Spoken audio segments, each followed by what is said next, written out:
cette tendance du fromage fait maison, Nicolas y croit dur comme fer. Ce jeune entrepreneur s'apprête en effet à commercialiser des kits incluant tout le matériel nécessaire pour élaborer soi-même les plus grandes appellations.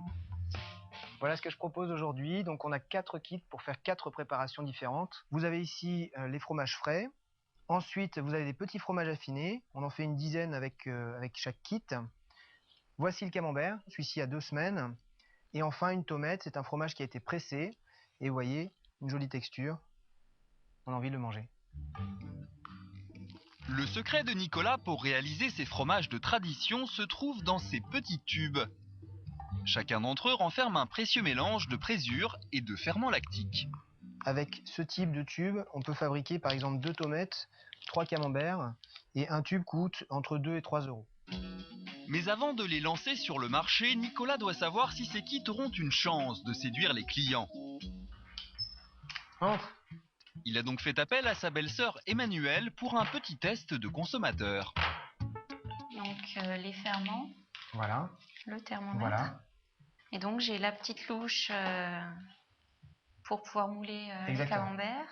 Et la bonne nouvelle, c'est qu'avec ces kits, Emmanuelle peut utiliser du lait en brique, entier pour obtenir une tome à 40% de matière grasse, ou bien écrémé pour faire elle-même du fromage allégé. Donc ça, c'est ta préparation. Et ça, c'est celle que j'ai faite il y a 6 heures. Je me suis levé tôt pour toi. Mais voilà ce que ceci donnera dans 6 heures. Et à partir de là, maintenant, je peux mettre en moule... Voilà, maintenant, on peut mettre en faisselle. D'accord. Il ne lui restera plus qu'à affiner son fromage en le salant quotidiennement.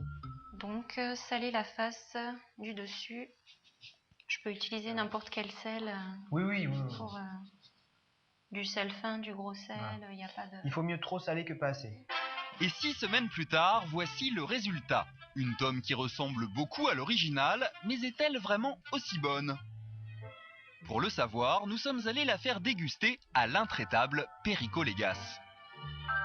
Nous sommes en présence d'une petite tomate. Voilà, bon, il est en train de se faire. Bon, je vérifie toujours l'odeur. Oui, il y a un petit nez. Il y a quelque chose. Voilà, je constate,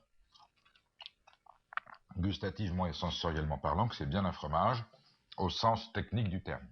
Mais bon sang, Perico serait-il en train d'apprécier un fromage fabriqué dans une cuisine d'appartement ? Là, je dois dire qu'effectivement, il y a des fromages fermiers qui, quelquefois, ne donneraient pas mieux que ça. Il y a une vie. Il y a indéniablement une vie dans ce fromage.